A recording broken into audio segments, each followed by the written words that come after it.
qanchalar achchiqroq bo'lsin, bu mavzuni gapirishim kerak. Istaydimi, yo'qmi, ularga yoqadimi, yo'qmi? Nimaga ota moliyalashtirmaydimi shu jarayonlarni? Qiziqmaydimi bolani holati, bolani kelajagidagi baribir jamiyatdagi o'rni muhim-ku ota uchun. Baqirtirib, portlatib, har xil bir kerak emas usullar bilan ishlatadigan mutaxassislar bo'lsa, qo'shtirnoq ichidagi logoped, defektologlar ham ko'payib ketgan. Sen uni hayoti uchun yoqadimi senga mana bu gapim, yoqmaydimi, mas'ulsan. Tashxis paydo bo'lgandan keyin oilaviy muhit shu darajada yomonlashyapti va yolg'iz onalar aliment pulini zo'rg'a yetkazib olman. Bu nuqsoni bor bo'lsa bu ayolni aybi emas-ku. Bizda mana shu muammolar ko'pincha ikkinchi, uchinchi xotin bo'lib tegib olganlarda bo'lib chiqyapti-da. Ishdan bo'shab, lavozimdan voz kechib, mana shu sohani o'qishga kirishganimdan keyin aslida hammamizning oilamizda bo'lishi mumkin bunday muammoli bola. Chunki biz qachonki kasallikni bilib turib uni qabul qilsak, uni shifosi tezroq keladi.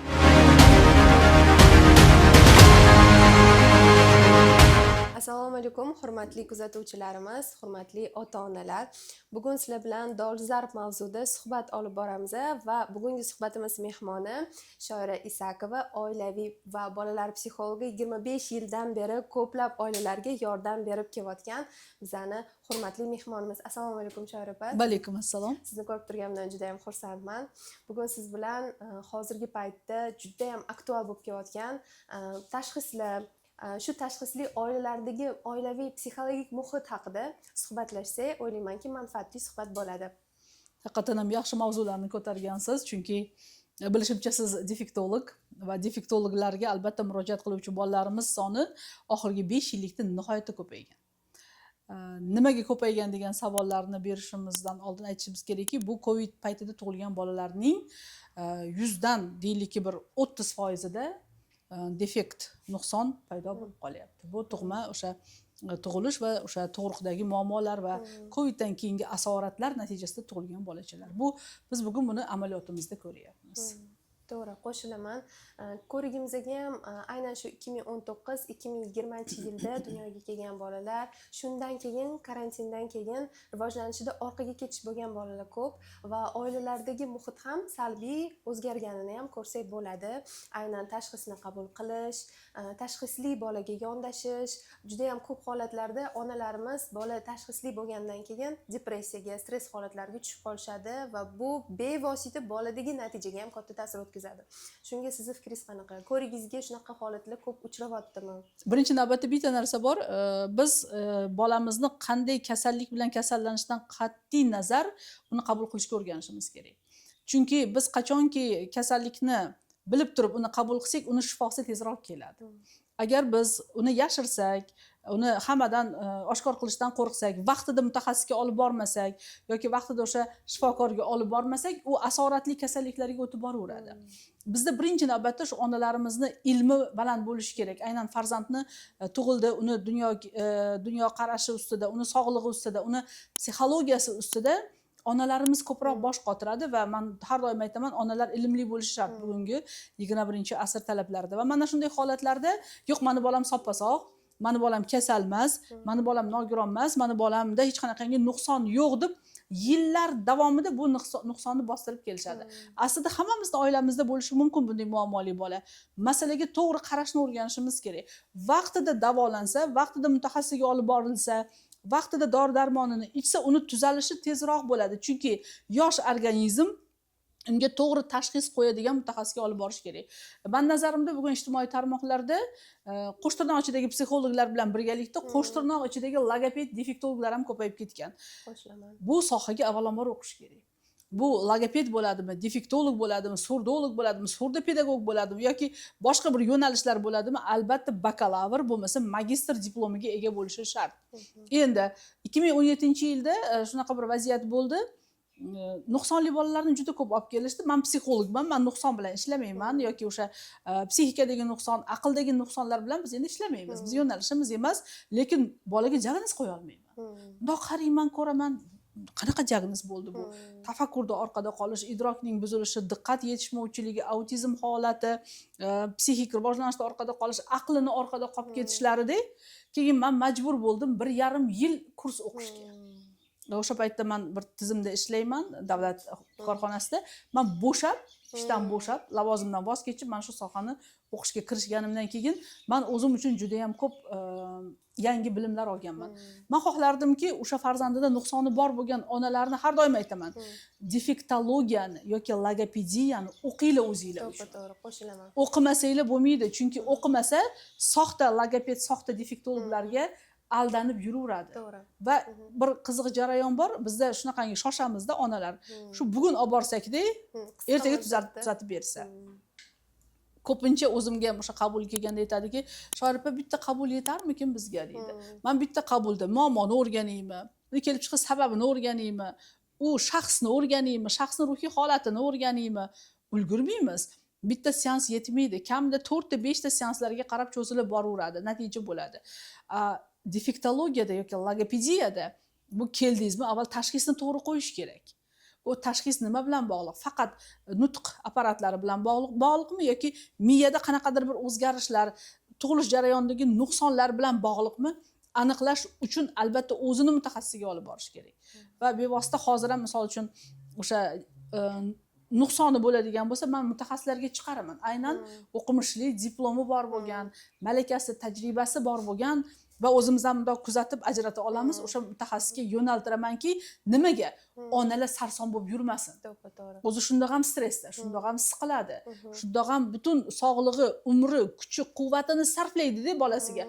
Pulini ham sarflaydi-da, lekin uni mutaxassisga sarflasa, u tezroq natija oladi. To'g'ri. Agar u soxta mutaxassisga million sarflaydigan bo'lsa, baqirtirib, portlatib, har xil bir kerak emas usullar bilan ishlatadigan mutaxassislar bo'lsa, biz o'ylaymizki, bu qaysi ilmiy asos bilan bu metodikani ishlatyaptimikin deb o'ylab qolamiz. Balki salbiy ta'sir o'tkazish. Va salbiy ta'siri juda ham ko'p bo'ladi. To'g'ri. Bizga ham ota-onalar kelishganda qancha muddatda natija bo'ladi? Bir haftadami, bir oydami deyshadi. Qanchada qilib berasiz? Qanchada rezultat bo'ladi deyshadi. Rezultat va umuman natija bu hammani tushunchasida har xil. Ba'zi bola keladi, R ni ayta olmaydi. Unga faqat R qo'yib berish kerak, ya'ni B nuqtasi R. Ba'zi bolalar keladi, B nuqtasi umuman jamiyatga qo'shish, aqliy faoliyatini yaxshilash, tengdoshlariga yetkazib olish, umuman olganda bolani to'laqonli rivojlantirish. Shunda aytaman, hech qachon 3 oy yoki 1 oyda men zo'r qilib yuboraman, farzandingizni tuzatib yuboraman, tashxisdan chiqarib yuboraman degan mutaxassisga ishonmang. Unaqa odamdan qochish kerak.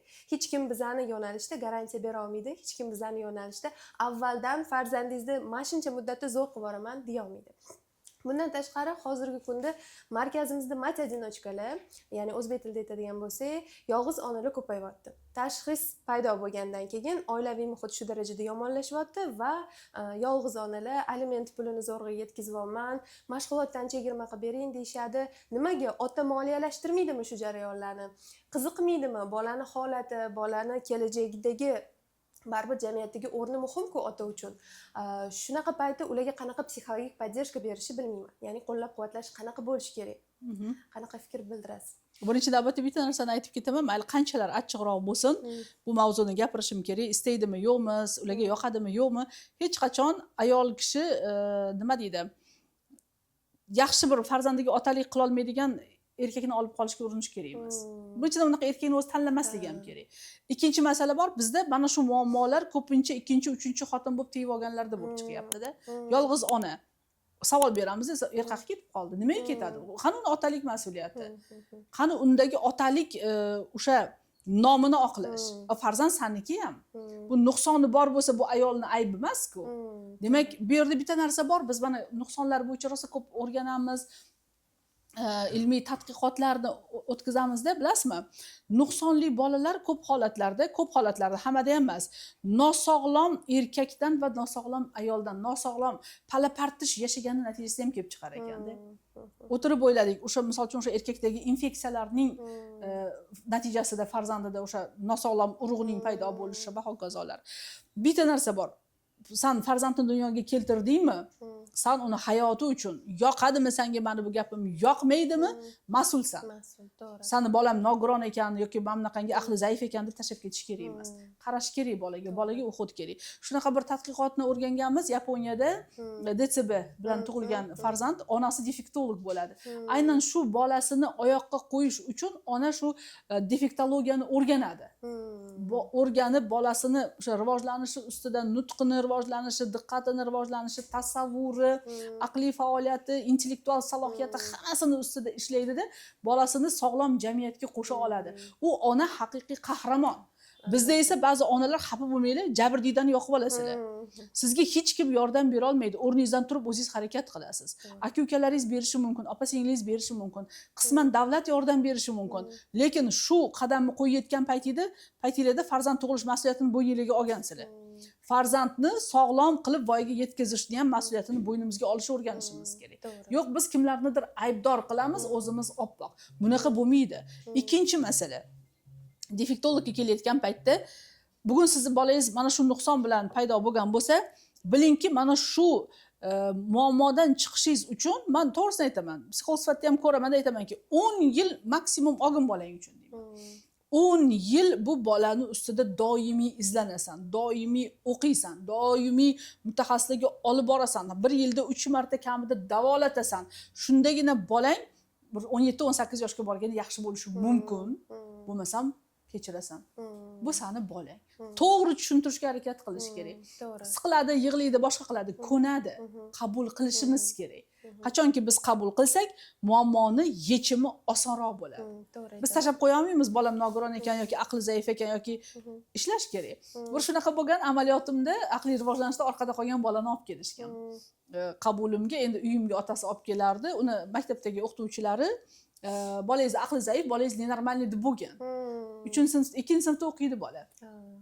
Keyin u bilan ishlayman, soatlab ishlayman. Masalan, bitta programmani bersangiz, bu programmangiz boshqa joyda qolib ketadi-da, uni yoniga boshqa dasturlarni qo'shib, umuman temadan tashqariga chiqib ketib qoladi.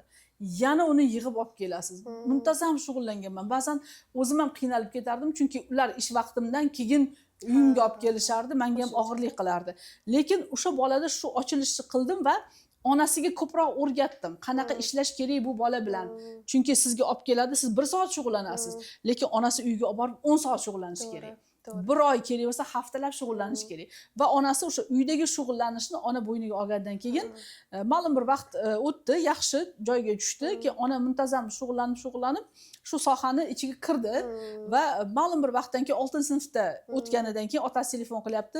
Bolam hozir shahar maktabida o'qiydi, eng a'lochi, eng zo'r bolalar. Lekin asosini poydevorini qo'yib bergansiz. Mutaxassisni vaqti, energiyasi, ko'z nuri, quvvati hammasi mablag' bilan bog'liq. Chunki mutaxassis qorni to'q bo'lsa, usti but bo'lsa, u kitob o'qiydi, ilm oladi va sizning farzandingizga yordam beradi. Mana shunday nimalarda biz ozgina bir ota-ona sifatida mas'uliyatni ham his qilishimiz kerak. To'g'ri, qo'shilaman. Aytganingizdek, qahramon ota-onalar ham ko'p, onalar ayniqsa. Kuni kecha markazimizda bo'layotgan holat, bitta roditelimiz onam 10 da kelishardi mashg'ulotga, doim 10 ga yozilgan edi. Keyin aytdilar, Muslima, biz mashg'ulot vaqtini suraylik, bizni 12 ga qo'yib bering dedilar. Mayli dedik, 12 ga qo'ydi. Endi pedagogim bilan so'rayapman, nega 12 ga birdan ular voqli olib ketardilar, ishlardilar-ku. Bilishingiz uchun ular katta universitetda farroshlik qilar ekanlar, oyliklarini bizga olib kelar ekanlar. Endi bizni mashg'ulot bilan parallel ravishda nevrolog lecheniasi ham bo'lsin, shunda effektiv bo'ladi. Ikki tomonlama kompleks yondashamiz deganimizdan keyin ona nima qildilar deng. Hozir mador somsalar chiqdi-ku, ko'katlarni olib, ko'k somsalar qilib, ertalab sotib, o'shani puliga lecheniya, qo'shimcha farroshlik pullariga bizga mashg'ulotga olib kelayotgan ekanlar. Mashalloh dedim, молодец dedim. Rostdan shu bolada onaning pozitiv nastroyi, shunaqa boyevoy nastroyi natijasida ham bolada zo'r o'zgarish bo'lyapti. Sezilarli darajada o'zgarish bo'lyapti. Xursand bo'ldim. Bunaqangi haqiqatda farzandi uchun hech nimadan qochmaydigan, jonini berib harakat qiladigan onalar tahsinga loyiq. Bu yerda yana bitta narsani qo'shib ketishimiz kerak. Nafaqat bu onaga bog'liq, uydagi oila a'zolariga ham bog'liq. Ya'ni ko'pincha bunaqangi holatlarda qaynonalarni qo'lida yashaydi kelinlar va yaxshi qaynonalarimiz ko'p. Lekin sen endi shunaqa nogiron bola tuqqansan, endi shu bolangni bir umr shu bolangni orqasida olib boramisan degan. Yechim qani?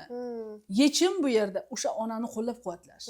O'sha qaynona, o'sha qaynota, o'sha aka-uka, opa-singillar shu kelinni qo'llab-quvvatlash kerak. Ozgina bo'lsa ham. Vaqtida uxlamaydi, vaqtida dam olmaydi. Masalan, autizm bilan autizm sindromidagi bolachalar yoki giperaktiv bolalar, giperfaol bolalar ularni umuman eplab bo'lmaydi. Qiyin. Ularni eplashtirib ham bo'lmaydi-da. Bu jarayonda onani asab tizimi tamom bo'ladi. U eriga qarasinmi, anu Bolasiga. giperfaol bolaga qarasin. Undan keyin yana kichkina Undan keyingi bolachalar bor. Endi qarang, bitta giperfaol bola tug'ilsa, qolgan bolalar unga qarab turib giperfaol bo'lar ekanda, ajoyib. Demak, onani mana shunaqa holatda atrofdagi odamlar qo'llab-quvvatlashi kerak. Yaqinlari, turmush o'rtog'i qo'llab-quvvatlab turishsa, o'shanda o'sha yechim yaxshiroq bo'ladi va onani kayfiyati. Agar onani kayfiyati pozitiv, boya aytgandek o'zidan qahramonlik, o'zidan qanaqadir bir kuchli insonni qiyofasini yaratib kurashadigan bo'lsa, hamma kasallik o'sha kurashlarga yengiladi-da. Aslida biz o'sha o'tkazib yuboramiz, yaxshi bo'lib qoladi deymiz yoki bironta joyga olib borsak, voy bolasi nogiron ekanda degan gap so'zlar qoladi deymizda, yashiramiz, lekin baribir bola jamiyatga qo'shilishi kerak. Jamiyatda o'rnini topishi kerak, kasb topishi kerak yoki hunar o'rganishi kerak. Mana shu jarayonlarda albatta bu mutaxassislardan ham o'sha borinkani nogironlik nafaqasini tayinlashdan ham qochmasliklari kerak. Qo'rqishadi, ertaga deydi bu uylansa bunga kim tegadi, buni erga bersam buni kim oladi degan bir tushunchalar bor-da. Men aytamanki, voy u erga teguninggacha buni avval sog'lig'ini, jismoniy sog'lig'ini, aqliy salomatligini bundoq ishlaylar buni ustida. Ertaga birovni xonadoniga bersang, bu yerda bir haligi nima deydi, nuqson bilan borsa, ertaga u yashatmaydi, qaytarib yuboradi bolangni. Birovni bolasini ham, o'zingni bolangni ham baxtsiz qilmaylar deb tushuntiramizda. To'g'ri. Shu bilan birga yana so'ramoqchi bo'lgan narsam, yaqinda ko'rdim, muhtaram prezidentimizni pedofiliyaga qarshi qabul qilgan qarorlariga tasdiqlanganini ko'rdim va bu narsaga siz ham juda ham ko'p kurashgan ekansiz. To'g'risini aytaman, bu bizning sohada ham juda ham nima deydi, shipitilniy mavzu deymiz, ha, nozik masala. Nozik, og'riqli. Nozik va og'riqli, chunki aqliy rivojlanish orqada qolayotgan qizlarimiz va bolalarimiz bilamiz, reproduktiv jarayonda tez rivojlanishadi, tez yetilishadi va ularga bo'ladigan o'sha ko'chadagi har xil qarashlar deylik, nosog'lom munosabatlar yoki ularga bo'lgan o'sha tajovuzkorlik holatlari ko'p kuzatiladi va buni bekitishga harakat qiladi jamiyatimiz, pedagoglar, maktab muassasasi. Shunga sizning fikringiz qanaqa? Shu haqida ozgina gaplashsak. Xo'p, oxirgi 3 yillikda men pedofiliya bo'yicha intervyu bermagan saytim qolmagan.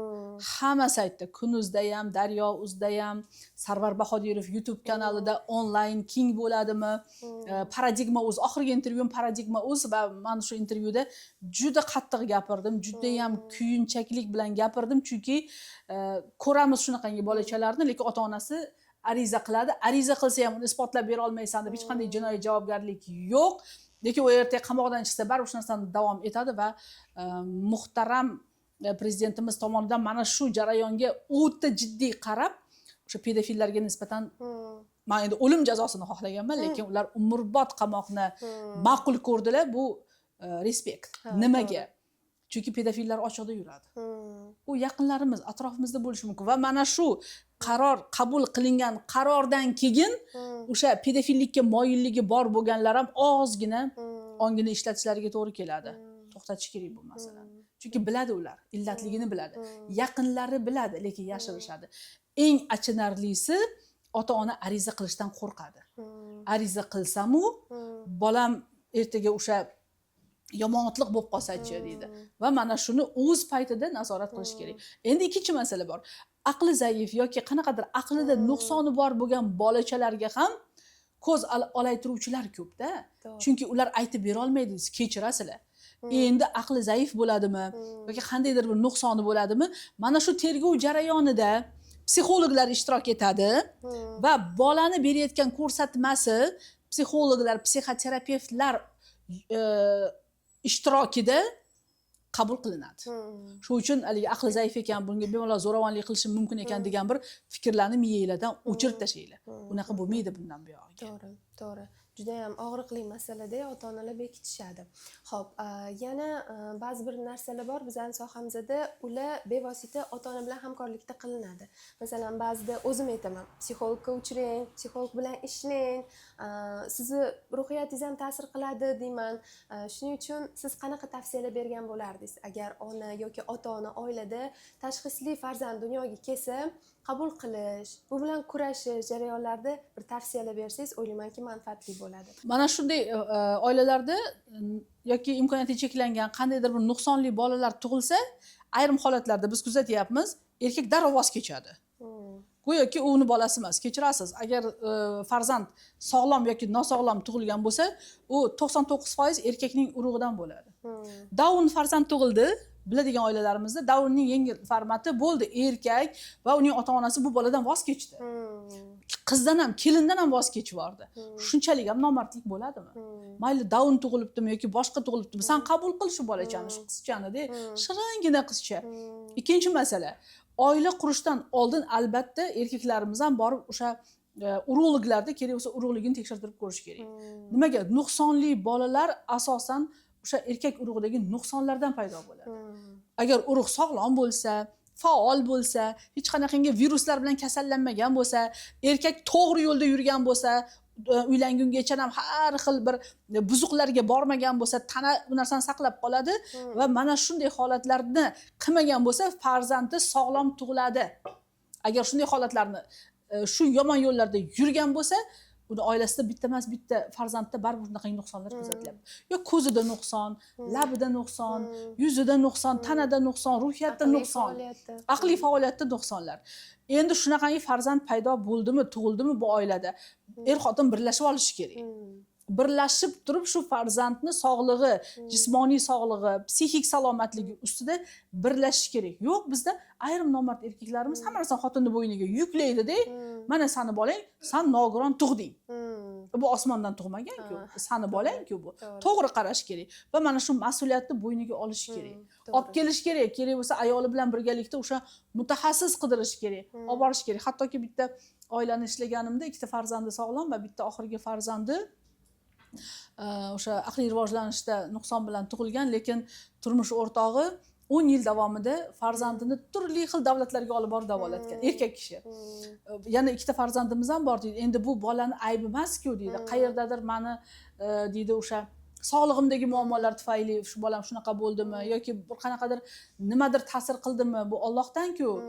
Lekin men bu bolamni hali ham davolatishdan to'xtaganim yo'q. Men har qanday joylarda, har qanday davlatlarga olib borib bolamni davolatyapman deydi-da. Unda asosan hurmat qilamiz-da shunaqangi erkaklarni, shunaqangi otalarni. Aslida u qanday farzand tug'ilishidan qat'iy nazar bu otaning ham bolasi ekanligini unutmasligimiz kerak va ayolning ruhiyatiga ko'pincha yordam kerak bo'ladi. Ayniqsa детский cerebralniy paralish bo'ladi-ku, o'sha bolalar cerebral falaji bilan tug'ilgan paytda erkaklar darrov qochadi-da. Ayolga ko'proq yordam kerak. U ham farzand tug'di. Ham muammosi bor bo'lgan farzandni tug'di. Ham u bolani holatini ko'rib, ona ich-ichidan ezilib tamom bo'ladi. Erkak kishi yonida bo'lishi shart. Mardlarcha, qahramonlarcha yonida turing o'sha ayolni. Bola sizni ham bolangiz. Shu gapingizga qo'shimcha qilmoqchiman. Bu holatlarda nafaqat psixologik поддержка kerak, ya'ni qo'llab-quvvatlash, balki fizicheskiy, ya'ni jismoniy поддержка ham kerak. Bu bolalarni ko'tarish, ularni yuvintirish, ovqatlantirish, bu hammasi jismoniy kuchga borib taqaladi. Onalarimiz, umuman ayol kishi nozik, to'g'rimi? Shunaqa. Bunaqangi yordamni berish uchun tabiiyki yonida kuchli yelkadosh inson bo'lishi kerak. Bu ota katta rol o'ynaydi bolalar rivojlanishida, sog'lom jamiyatga qo'shilishida. Mana bundan tashqari siz oilaviy va bolalar psixologsiz. Hozirgi paytda sizni ko'rigingizga ko'proq qanaqa muammolar bilan kelishyapti, aynan bolalar tarbiyasi yoki bola psixologiyasida? Xo'p. Endi soham bo'yicha ko'p yillik tajribaga ega mutaxassisman va menda hamma yo'nalish ham kelaveradi, chunki ijtimoiy psixologiya bo'yicha ko'proq ishlaganligim uchun va yo'nalishim oila va bolalar bo'lganligi uchun. Bugungi kunda eng ko'p muammolar bolalarning telefonga qaramligi va muhtaram va hurmatli erkaklarimizning xiyonati. Mana shu masala nimagadir hech ham to'xtamayapti yaqin 3 yildan buyon. Yaqin 3 yildan buyon mana shu muammolar to'xtamayapti. Va turli xil muammolar, har oyda muammolar har xil bo'ladi. Bir oyda faqat o'g'ir bolachalarni olib kelishsa, ikkinchi oyda faqat yengil bo'lib ketgan qizchalarni olib kelishadi. Qanaqadir balans, bir oy bunaqa, bir oy faqat oilaviy janjallar bilan ishlasam, bir oy faqat o'sha deylikki maktabda darsga kirish xohlamaydigan daydi bezori bolachalar bilan ishlayman. Har oyda har xil. Вот shu jumlada men so'ramoqchi edim.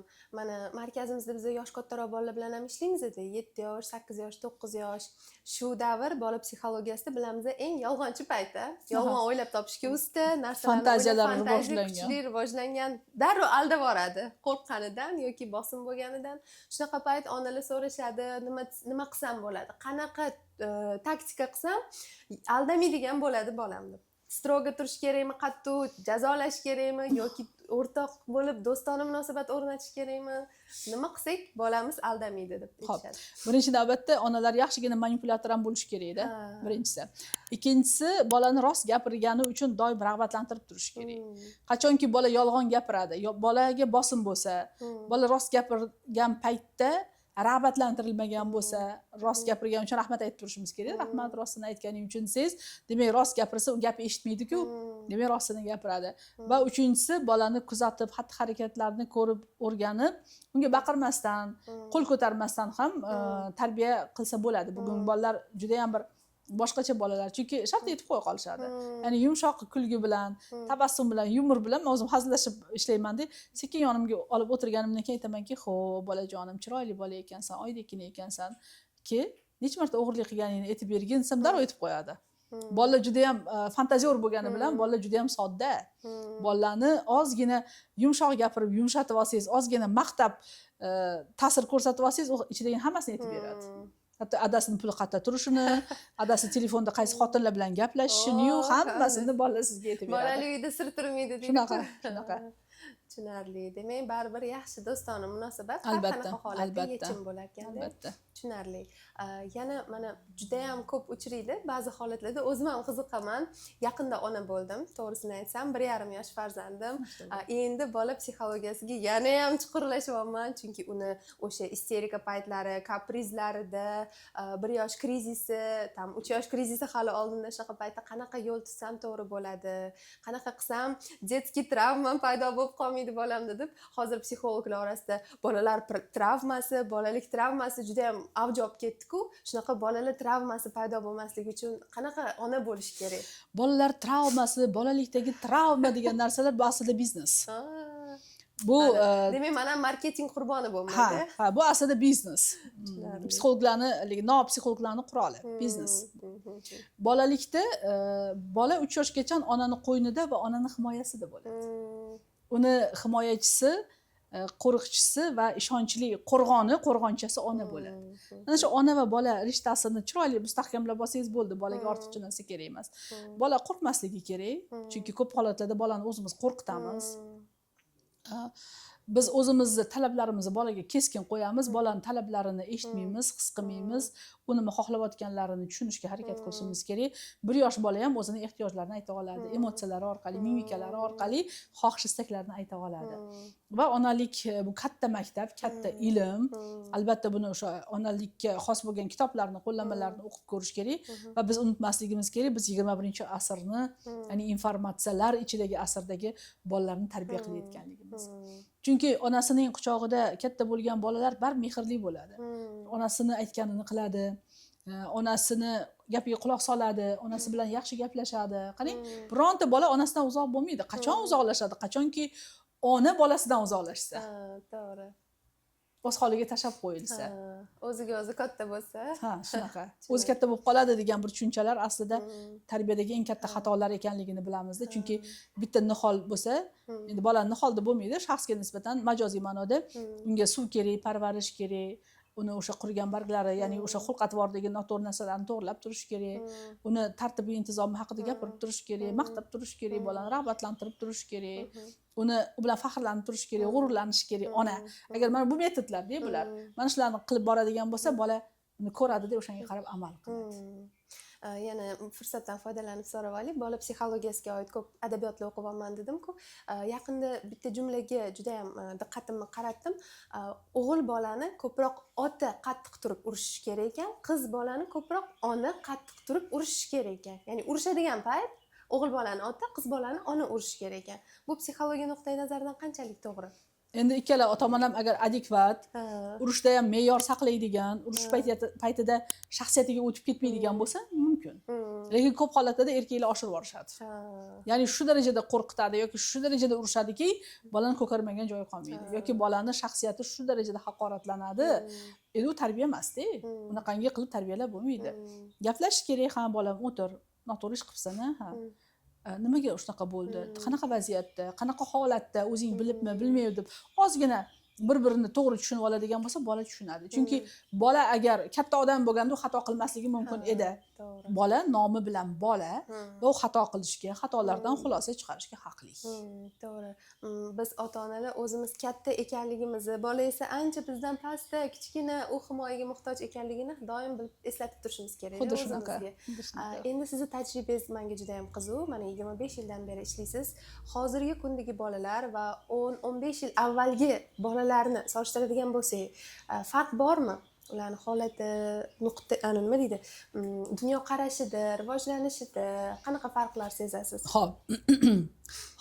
Oldingi bolalar nihoyatda sodda bo'lgan.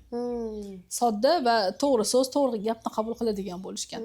Hozirgi bolalar katta axborot maydonida yashayotganligi uchun ularni ba'zi narsalar bilan qiziqtirish juda qiyin va juda ko'p axborotlarga ochiq, ko'p ma'lumotlarni o'zlashtirib olishyapti. O'sha internetdan, telefondan, multfilmlardan hattoki ko'rib, mana shuning uchun bu bizni davrimiz bilan solishtirish o'zi xato. Bu davrdagi bolalar haqiqatan ham sodda va ularni soddaliklaridan biz hozir kulamiz, lekin bugungi davrdagi bolalarning o'ta uddaburonliklaridan ham biz hayratlanamiz. To'g'ri, qo'shilaman. Fikringizga qo'shilaman. Endi yakun sifatida menga o'xshagan yosh tajribasiz onalarga, ya'ni yosh oilalar, yosh ota-onalarga qanaqa adabiyotlar yoki qanaqadir kurslar bormi? Farzand tarbiyasi bu 1 daqiqalik reels yoki 15 daqiqalik podkast orqali bilib olinadigan narsa emas-ku. Shu qanaqadir kurslar, qo'llanmalaringiz bormi? Shuni olib biza o'zimiz uchun kerakli ma'lumotlarga ega bo'lsak. Ota-onalik akademiyasi degan kurs boshlaganman. Bu kursni 2-faslini ham yakunladik. Bu yerda nafaqat psixologlar, psixoterapevt, endokrinolog, ginekologlarning ham darslari qo'yilgan. Bu kurslarimizni biz hozir kattalashtirib, kengaytirib ommaga tatbiq etmoqchimiz va mana shu jarayonda ko'p onalar, ko'p bolasidagi muammolarni o'zlari ilm orqali o'rganib, o'zlari yechim topish ustida ishlashdi. Kursimizda to'g'ri ba'zi onalarimiz har xil e'tirozlar qildi, boshqalar qildi, menga yoqmayapti, qiyin ekan, o'zlashtira olmayapman degan bir e'tirozlar bo'ldi. Ba'zi onalarimiz tomonidan janjallar bo'ldi. Bilamiz, endi bu jarayon bu, lekin bitta narsa bor, u avvalambor ona. U ilm olishga majbur. To'g'ri. U farzand katta qilyapti va uning farzandi kelajakda mardikor emas, kelajakda katta odam bo'lishi uchun ham onani hissasi 100 ga 100 hisoblanadi va otaning hissasi ham. Shuning uchun ham bunday bir professional kurslarda onalar albatta o'qishi shart. Aynan professionallarda bo'lar bo'lmaslarga ham pul sarflaysizlar, lekin arzimaydigan summada sizlarning imkoniyatinglarni hisobga olingan summada berilgan kurslarda va professionallar tomondagi kurslarda albatta o'qinglar deyman. To'g'ri, qo'shilaman. Men ham onalarimizga aytaman, agar farzandda jiddiyroq masala bo'lsa, deylik o'sha autizm yoki aql zaiflik kuzatilayotgan bo'lsa, o'zingiz o'qing deyman. Bolani logopedi sizsiz. Bola 1 soat, 24 soat ichida bor yo'g'i 1 soat men bilan. Qolgan 23 soat bola siz bilan. Uxlasa ham, tursa ham, nima qilsa siz bilan. Shuning uchun mendan ham ko'proq siz bilimga ega bo'lsangiz, ertaga bolani kelajagi uchun juda ham katta foydavor bo'ladi deb tavsiya beraman. Shunaqa qilib, rahmat kattakon. Bugungi suhbatimiz men uchun juda ham yoqimli, maroqli va o'ta informativ bo'ldi. To'g'risini aytsam, tayyorlagan savollarim ko'p edi, lekin bu savollarni kichkinagina podkastga sig'dirish qiyin. O'ylaymanki, Xudo xolasa, yana vaqtingiz bo'lsa, biz uchun ozgina vaqt ajratsangiz, agar obunachilarimiz orasida ham qiziqtirgan savollari bo'lsa, yozib qoldirishsin. Bir kun Xudo xolasa siz bilan yana podkast tashkillashtiramiz. Xudo xolasa rozi bo'lsangiz agar. Bugungi podkastimiz, bugungi intervyuyimizdan olgan fikr va mulohazalaringizni va sizlarni qiziqtirgan savollarni izohlarda yozib qoldiringlar. Albatta o'qib, o'zimiz javob berishga harakat qilamiz. Rahmat kattakon Shoir opa, ajratgan vaqtingiz uchun. O'ylaymanki, podkastimiz manfaatli bo'ldi.